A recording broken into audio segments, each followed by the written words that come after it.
Hello, ladies and gentlemen, and woo, lots of things are happening in this chapter. Let's get right into it. Chapter 202 of My Hero Academia. Tokiyami is still coughing to death, and Momo's just wobbling around in a wheelchair. And we don't actually get to see Aoyama or Toru doing anything after the fight, although she's invisible, so you wouldn't see her anyways. That's what I call a knee slapper.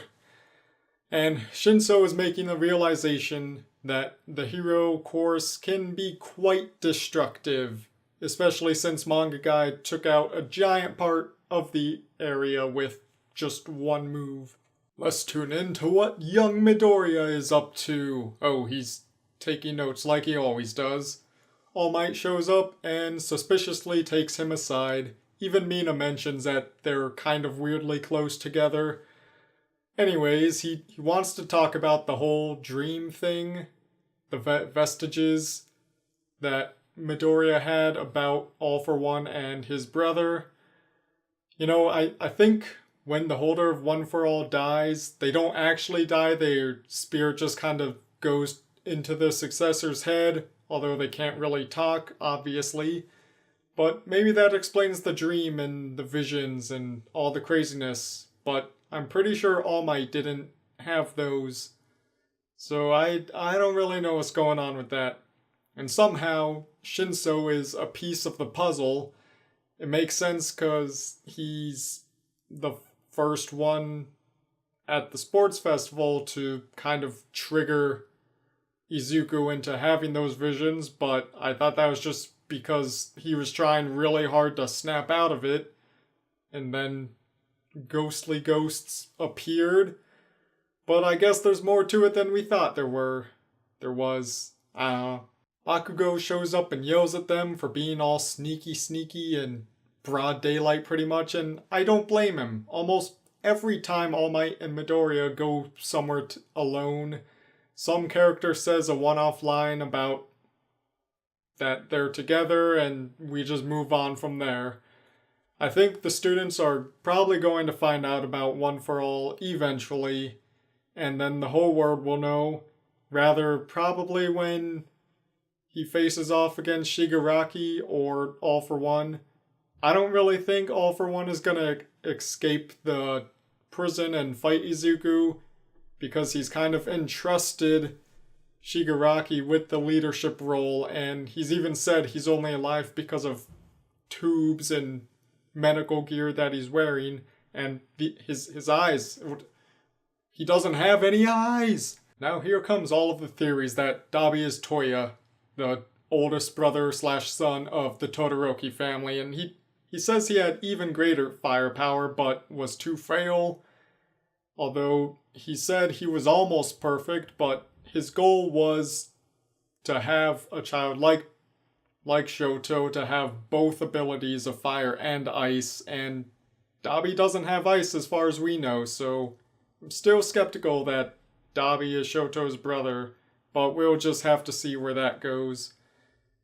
Then Ida makes his happy-go-lucky inspirational speech, and good news, his brother is making good progress. He's still paralyzed, and I don't think that's ever going to change, but it's still progress nonetheless. We cut over to Tetsu, everyone's favorite, where he's trying to come up with a plan, but no one on their team is good at reconnaissance. So what do you think is the best course of action?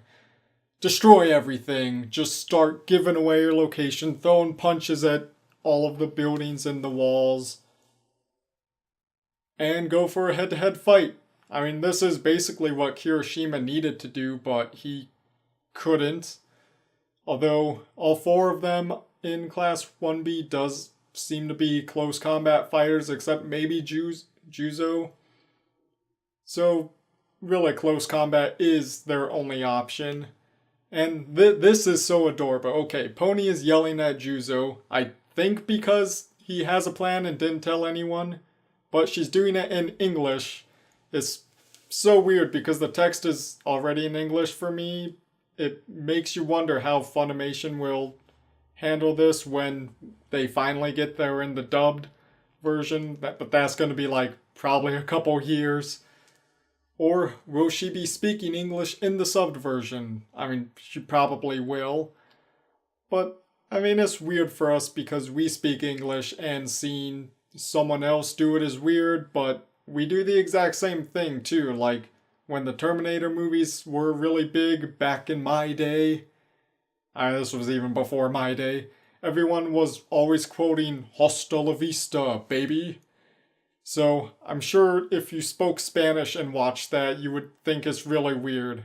Just like in a lot of anime, they always go for the "It's showtime!" Moving on, the fight begins! Oh, the chapter is over. And there won't be one next week. You can't do me like that, Horikoshi. Last thing Todoroki says is that they're aiming to make the fight head-to-head. Which, I mean, shouldn't you guys in Class A be trying to do that too? Because everyone is a close-range fighter except you, Todoroki, and possibly Juzo. So we do get a short spin-off story with Power Loader and Hatsume. I don't know if these spin-offs are canon, so someone please let me know if they are.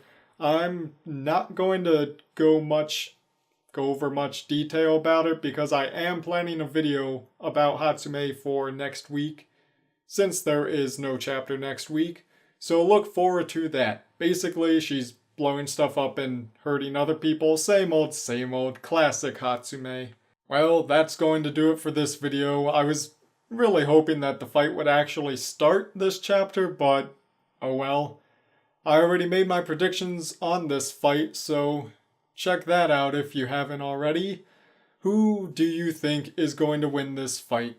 Do you think Dabi is Shoto's brother? And how cool is Pony's horn cannon quirk going to be? I mean, come on, it's called Horn Cannon. Let me know, and I will see you in the next one. Goodbye, ladies and gentlemen.